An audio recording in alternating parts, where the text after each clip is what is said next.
Welcome to the Deep Leadership Podcast. Today I'm joined by Lisa Marie Platske. Lisa Marie is an international best-selling author, speaker, and leadership coach. She started her career in law enforcement with the Department of Homeland Security, where she gained valuable leadership experience. She now takes that experience and uses it to help executives, entrepreneurs, and small business owners become more effective leaders. I'm excited about having her on the show. So Lisa Marie, welcome. Thanks, John. Thanks so much for having me. Excited about our conversation today. I am as well. So what I wanted to do is kind of take people back a little bit. So you started off in law enforcement, and you were part of the Department of Homeland Security. So how did your experiences in law enforcement put you on a journey to write, speak, and teach about leadership? Well, imagine that you're thinking that you're going to walk into something that's going to have the mahogany desk and the really beautiful office because you watched all of these police shows, and you end up assigned to a pier that has all sorts of little creatures running around and different kinds of smells and scents. It was law enforcement was a different animal. However, I was always interested in leadership. I was interested in leadership as a kid, and when I had my interview for law enforcement, it wasn't actually at the interview, it was the interview once you're on board, like your onboarding Right, process. right. The question, I thought it was fascinating. I was hired with 3 other people, and they all asked questions about benefits and opportunities. And my question was, how long did it take you to be in the position that you were at? And Yeah, I was fascinated with, what's the journey? Like, how do yeah, some people advance? How do some people end up in the same position for 10 years? How do yeah. some people climb the ladder? Like, what is leadership? Is it really a title? It was just fascinating for me. And so I found that every day we have an opportunity to be on the leadership journey. Leadership is simply influence, and people make decisions every day to influence somebody else's way of being. And so I was just able to take those experiences and put them in my writing and my speaking and the journey as an entrepreneur, because it was sort of like a case study Right. for leadership. So during that experience, did you have some really good leaders that inspired you, and then others that were, maybe a cautionary tale when that like, don't do what this person did? Did you have those kind of influences during your time in law enforcement? Oh heavens, yes. I had I many experiences with what I referred to as command and control Mm, leadership. mm. I'll tell you what to do, and here's how to do it. And I probably won't say it very nicely, and don't have any thinking involved. And it was fascinating, because it's what led to also understanding that there's a very big difference between being strong and being powerful. Mm. So being strong, you can strong arm somebody into doing something, and being powerful in your own message, in your own voice, in your own how you actually lead, in your way of being, are 2 very different things. So I remember a situation where that was a really good experience, because I could give you lots and lots of ones that were not so good. It just, especially being a woman, it just, I can give you some other really not so good ones, but the one I love to share is where I saw leadership be modeled, and a story that I think about over and over again, of how brilliant leaders lead. And I was on the job probably 9 months, and I made a mistake that was a big mistake. Mm.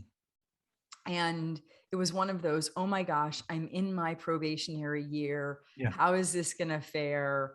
And I don't know what the heck I'm going to do.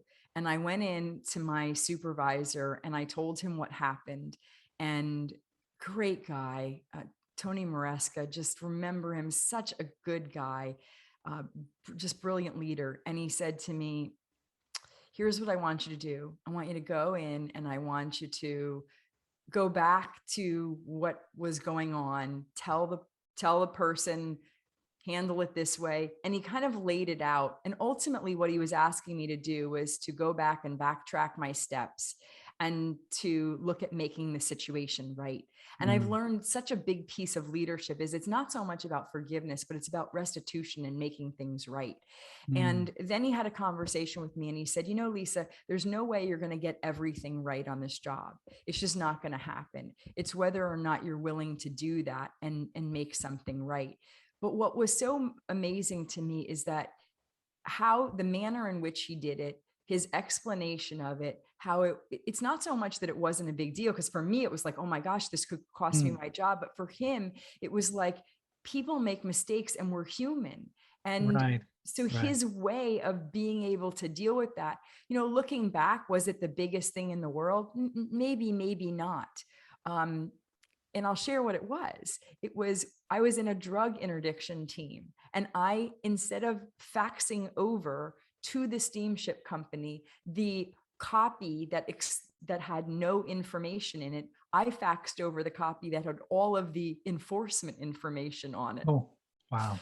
Right. So it's like pretty, you're new on the job, and and you confuse the two papers. And so he said, call them back, tell them that you sent them the wrong paperwork, ask them to shred it or Yeah. go pick it Yeah. up, and then send them the real one, send them the one that we send them. And the steamship company was, just so great about it. He was so great about it. It never happened again.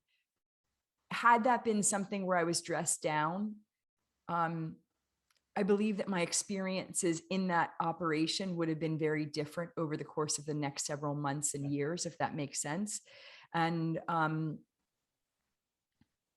it's one of those examples of leadership that I hold as so valuable, of how you can truly allow someone's career to thrive, or you can cut them off at the knees and have them afraid to make decisions, leadership by fear.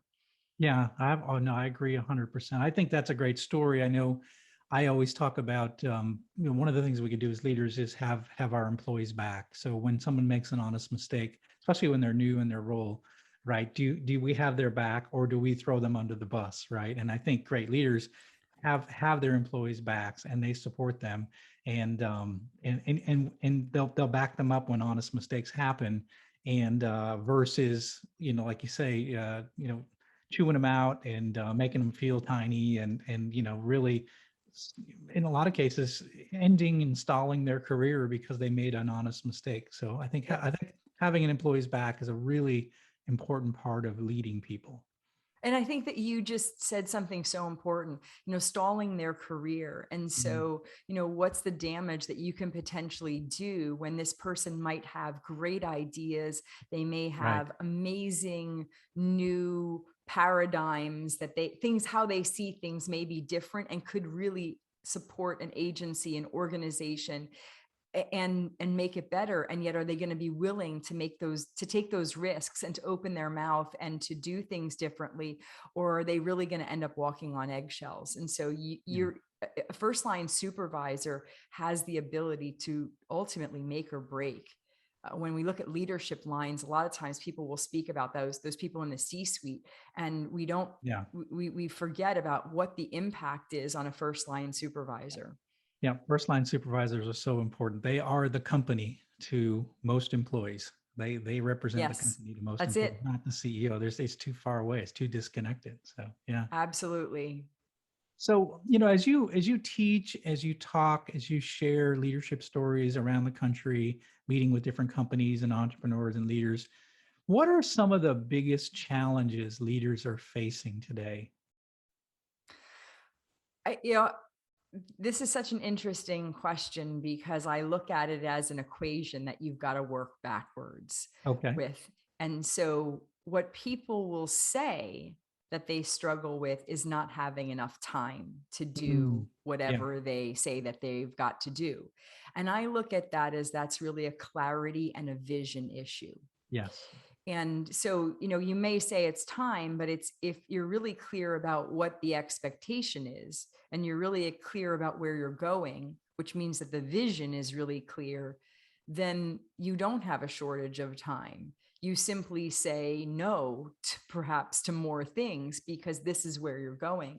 And I find that especially as I go into organizations and in conversations about people who are working from home, and now there's more distractions. When an employer sits down, an employer, not the employer, but when a supervisor or someone in the organization sits down with an employee and says, okay, you're going to be working from home. What's your environment look like? What are the environmental implications of what's going on? Are there other family members at home? Are there other needs at home? And they're having those conversations to really understand what the work environment is, because it's not controlled. Then there's this here, and here's what the expectations are. You don't end up with somebody necessarily who is going, I'm running out of time, I'm running out of time, because you're in partnership with them. You're looking at, well, here's the vision, here's what we want to accomplish. And that involves a level of transparency and saying, here's what we're going to be doing together. So, I find that that's people, what I hear is time. What the real issue is vision. I so agree with that. And the other thing I would add too is that if you find yourself being too busy to lead, you're not a leader, you're a doer. And so if you don't find that clarity, if you don't establish a clear vision and you focus just on what's really important in your role as a leader, you're going to end up being absent as a leader. You'll be a doer, and you won't be there for your people. So you have to be careful about being too busy. I really think that's an important problem that I see as well, is that people think that they have to do everything and they end up doing nothing with respect to leadership. So absolutely, very, very absolutely. important point. Very important. You know what else too, John? That also goes back to, especially because you're in manufacturing, the idea of operational effectiveness versus efficiency. Like efficiency really isn't all it's cracked up to be, because if you get lots of things done and they're not the right things, you're not effective. And if you're not effective, then I'm sure you understand that in especially in the manufacturing world. Yeah, absolutely. Yeah, you can spin your wheels and you can appear busy, but are you really getting anything done? Are you getting parts out the door that are high quality? That's the only thing that really matters, right? And I think we forget that sometimes. As you mentioned, leadership is influence. Leadership is, getting a group of people to accomplish a task, an important task. And sometimes we forget about people, we forget about the task, and we forget about the motivation piece. We forget about the three most important things of leadership, and we go do emails, and that's not what leadership is all about, right? Leadership is not inbox zero. That is not leadership. That is, I don't know what that is, but it's not good. It's not helpful. I so agree. When people are creating that as a celebration versus like how many people they had conversations with, or what problem was solved, but instead I'll have coaching with somebody and they'll say, well, I got my 353 emails done today, and I'm sort of like, congratulations. Great. You're a doer, not a leader. So, one of the things that you're talking about, and I really like this, and I want to hear your take on it, is courageous leadership. So what is that, and how can leaders become more courageous in their roles? Courageous leadership started when I was looking at what the best leaders do differently. Like what do they do differently from somebody who is given a title and assumes that they're a leader? What's really somebody who's out there and is experiencing that level of effectiveness? And this idea of the courageous leader was born. Courageous leader in the sense that they have the courage to have the audacity to believe that the who they are has the ability to make a difference on in the world, on the planet, with everything they do. And I shouldn't say do, I should say just who they're being has the effect. And then what they do is sort of extra icing on the cake. And there were three elements that came up over and over again when I was in conversations with leaders. And the first one is something that we've spoken about, which is vision, which is that this idea of having a super clear vision of where it is that they're going. The second element of courageous leadership is vulnerability.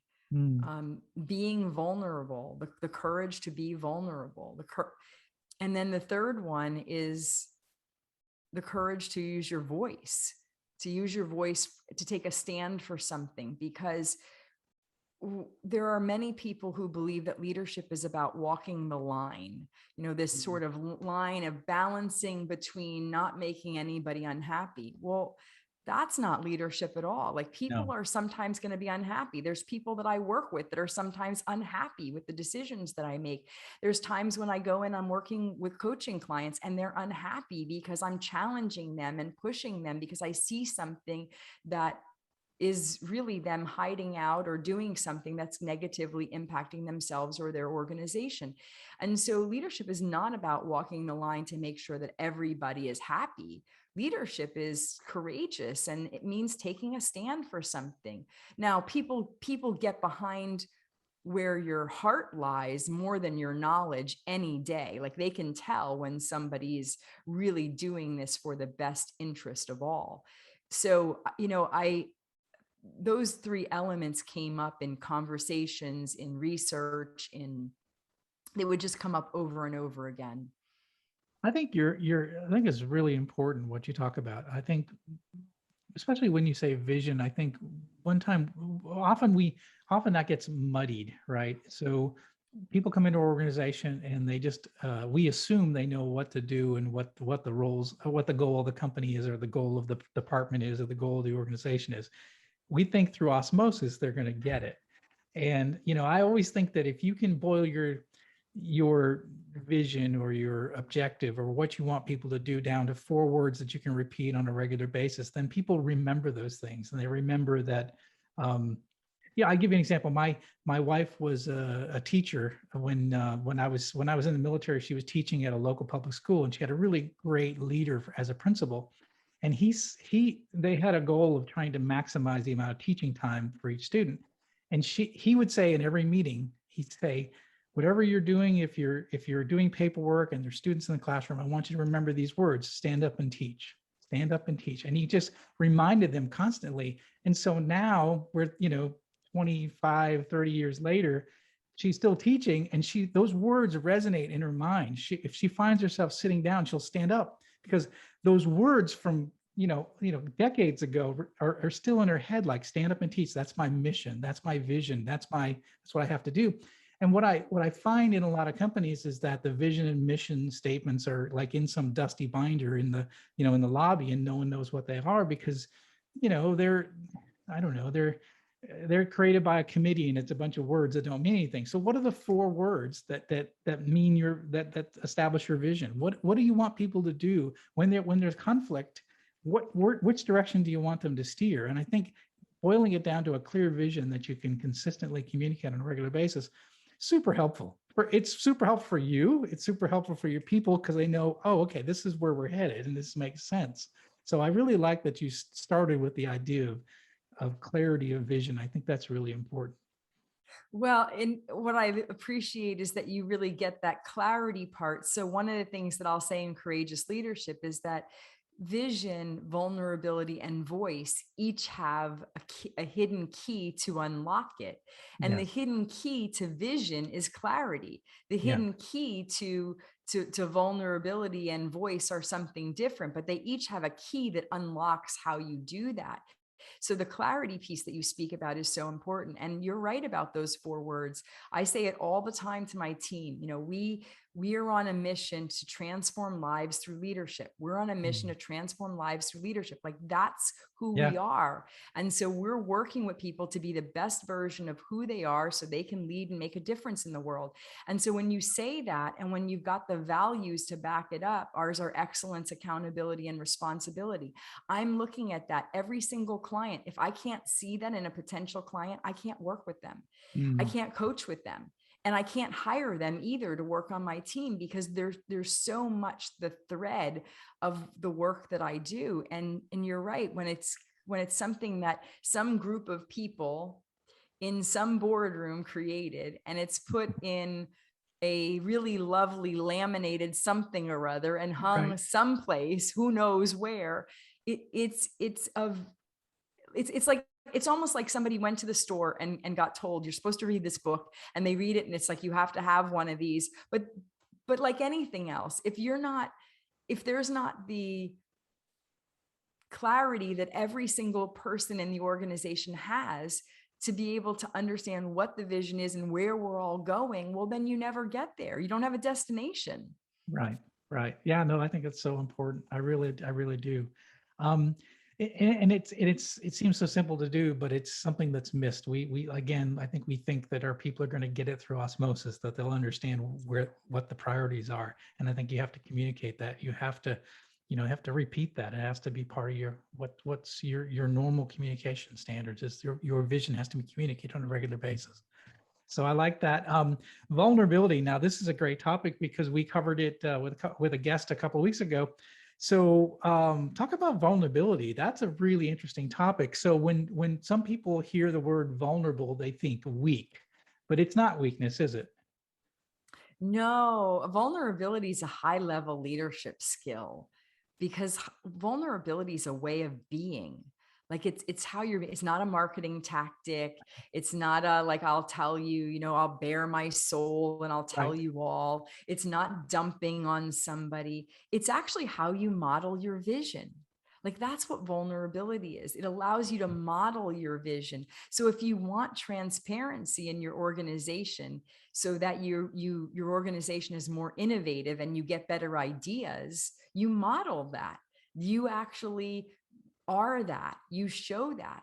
And for myself, there are elements of my background where I will be vulnerable and transparent about the experiences that I've had growing up in a household with domestic violence, or the things that were the hard things in my business when something doesn't go right. And the reason why I do that is because I want to give clients permission that all of their life is acceptable in the leadership Mm, coaching conversations that we have. And if I don't model that, if I don't disclose pieces of it, that doesn't mean I share every single part of my story right, or what my right. husband and I ate, or anything like that. It's just that if I don't share those pieces and I hide those and then expect others to be open in our conversations, there's like this layer missing, and you can become incredibly unrelatable. Yeah. Unrelatable to your people, unrelatable to the people that you want to grow your organization. Yeah, that's a really important part. I think you become inauthentic when you don't bring your whole self to work. When you're this perfect. It's almost like a caricature of a leader. You're not really a leader. You're doing what you think leaders should do, and everyone sees that. Everyone sees you're fake and you're phony and you're not authentic, right?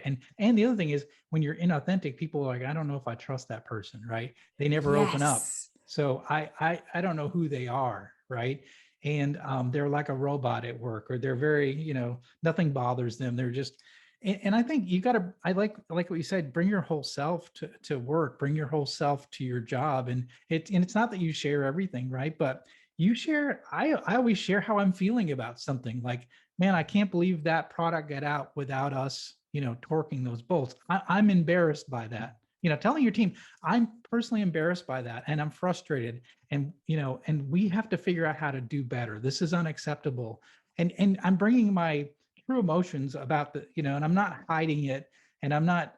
And I think we have to as leaders bring our whole self, and we have to bring our emotions into it. And it's not that it's crazy and you're going from one thing to another, but just tell people how you feel about things. I mean, especially, we had a really rough, year and a half as business leaders trying to lead businesses during the COVID crisis, right?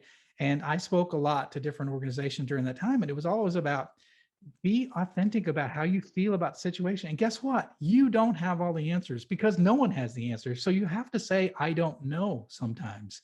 And that's a really important part of vulnerability, is saying, you know what, I don't know what's going to happen here, but here's what we can do now, or here's what we can do, or what do you think about this particular issue? How could we handle it differently? And stepping back and saying, I don't need to have all the answers, but I have to have the right questions and have those conversations. Oh, so true. Have to have the right questions. And that was the biggest game changer in my law enforcement career, because the guys in the beginning, they didn't want to work with me, John. Like they were not so thrilled to be with, long blonde hair, long red, white, and blue nails, and, a pair of Guess high top sneakers. Like they were not at all thrilled to have me working alongside them. And so for me, I had taken a leadership assessment, and in the leadership assessment, I did not score well. I was a 0, which was really embarrassing, and Wow. actually more than embarrassing. I shouldn't say that. Um, it was painful. Like it was really painful, and it was painful because when I got the results were given in a way that was unsafe and just announced to the class, Mm, um, with a further saying, if Lisa invites you to do something and you show up, she doesn't really want you to be there. And if you invite her to do something, she's wishing she was someplace else. And so it was really very painful. However, from that experience, I had to say to myself, Lisa, you can be smart and right and strong and tough, but you can also be alone and dead. and mm, and so it took me down the journey to begin doing exactly what you said, which is I expanded my vocabulary to 3 words, I don't know. And mm, I stopped working so hard to prove that I was perfect and I had all the answers. And it's what allowed me to be the fastest promoted officer. And what's so funny looking back now is that so many people, when you spoke about weakness, is that people believe that that vulnerability is going to have it be where people don't believe that they're smart enough to get the job done. And the opposite is true, is that by revealing your humanity, you give people the opportunity to themselves be human and to have the full, complete human that they are show up. And so you're not getting this controlled or this hollow being that's trying to get it right all the time. And so I look at, that experience for me ended up being one that changed my life and allowed me to really understand the importance of it. And the hidden key that unlocks the door of that is forgiveness. That to be mm, able to really forgive yourself for your misgivings, to forgive others for theirs, so that if you are upset or angry or frustrated and you communicate it, you're communicating in a way that is not shaming others for the mm, behavior, that it's really comes from a place of, I don't understand why this has happened. I'm upset because this doesn't meet our standards of excellence. And I really would like to identify what happened, what my role is in it was as the leader, yeah. and what it is that we can do to be better. And I don't know that, I think that sometimes vulnerability, people come from a place of going, well, I guess I'll just be vulnerable and I'll spew out all my feelings and I'll tell them how I feel. And it's like, no, Yeah. that's not vulnerability at all. Right. Yeah, no, that's really important point that you bring up, is that vulnerability isn't you got to be careful that you don't go so far as that people think that, well, John doesn't know what he's doing. He seems like really wishy-washy and he doesn't really.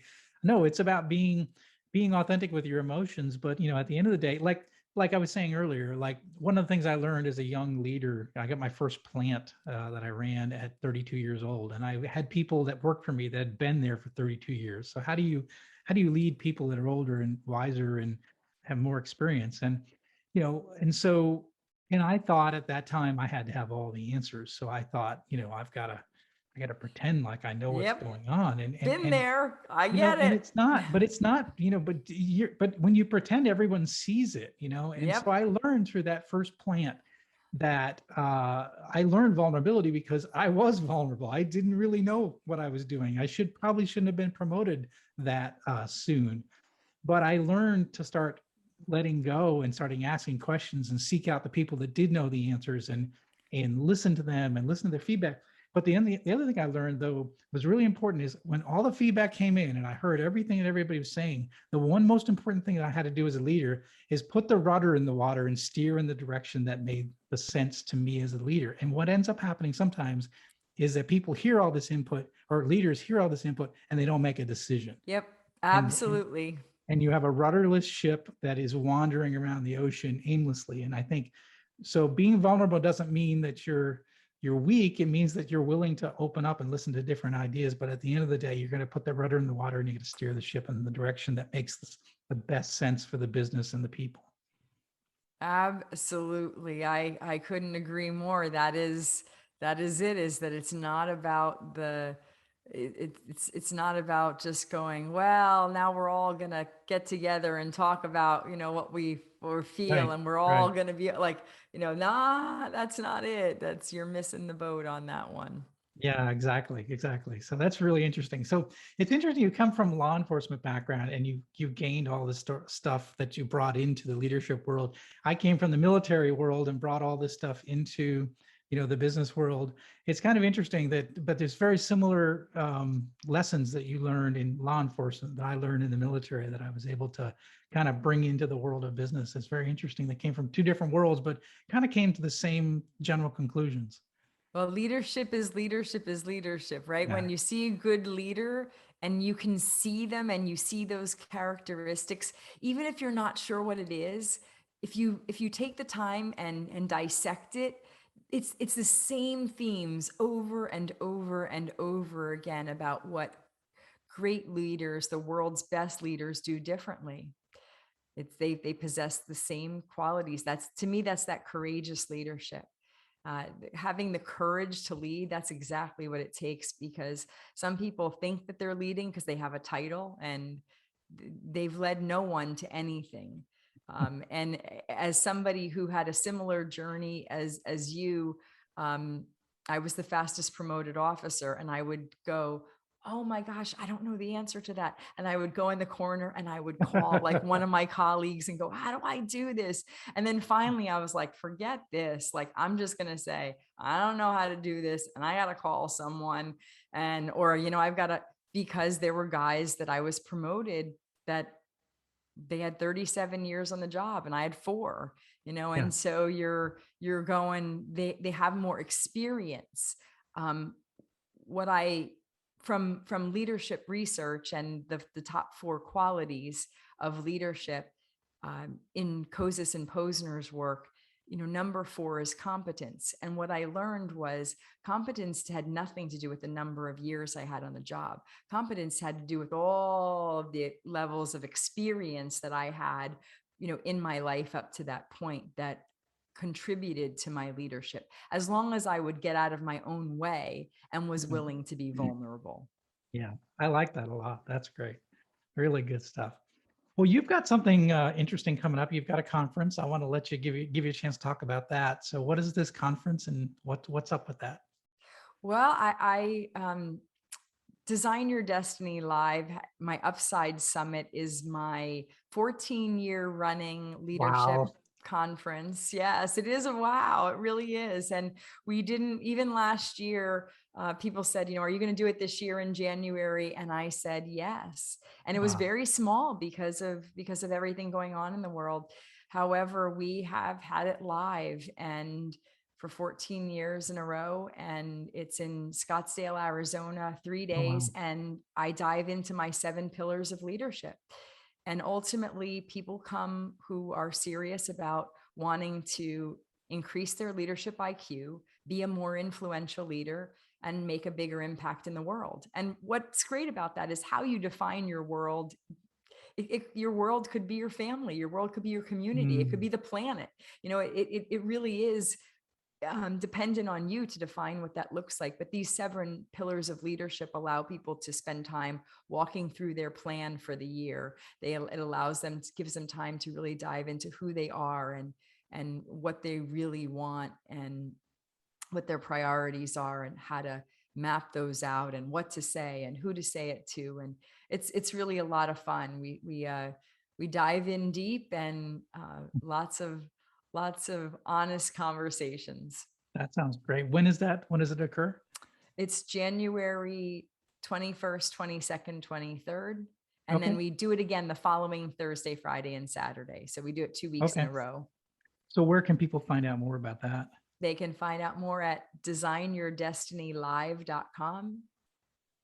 Okay. DESIGNYOURDESTINYLIVE.com. Designyourdestinylive.com. I got it. We'll put a link in the show notes, and Thank so you. people can find out about it. And they've got time, it sounds like, between now and January to get on Yeah. board if they want to. So Yes, we're half sold out, which is very oh exciting. wow, So okay, we're excellent. So we'll good. get that message out We're there. good. And how can people find out more about you? And of course, we didn't get a chance to talk about all your books you've written, but how can people find out more about you and all the books you've written and everything that you're doing with respect to leadership and coaching? Well, Upside Thinking is the name of my company. So Upside, UPSIDE, and the word thinking, THINKING.com. And then if you do stay connected, then there's actually an influential leadership blueprint you can download that we'll send you that has it is like a mini book because it's 30 pages long, and Oh, we nice. actually have exercises in it. And there's also ways to I have a weekly Upside Thought that's got a challenge in it, challenging you to courageous leadership, 1 action a week. So we put that out for the last 14 years. And Wow. so this is these are the ways to be able to stay connected. I love it. That's great. And so, yeah, leaders, you're listening in on this podcast. This is a great resource for you. There's great tools on the website, great books. There's a conference coming up. These are all ways, I always say that you leaders, we've got to keep learning. We got to keep growing. We got to keep getting better. The best leaders are always learning, and this is your opportunity to learn more. Get on Lisa Marie's website, find out what she's up to. And again, learn from someone that's been in the trenches, that has led people and is now teaching leadership. These are the resources you want to be connected to. Thank you. Thank you so very much, John. Thank you for being on the show and sharing everything that you've shared. I really appreciate the work that you're doing. And I'm a fan of your podcast. Well. So thank you. Thank you very much. Well, that's it for today. Thank you for listening to Deep Leadership. If you like this podcast, please subscribe and share so we can continue to build a world with better bosses. Until next time, this is John Rennie saying take care and lead well.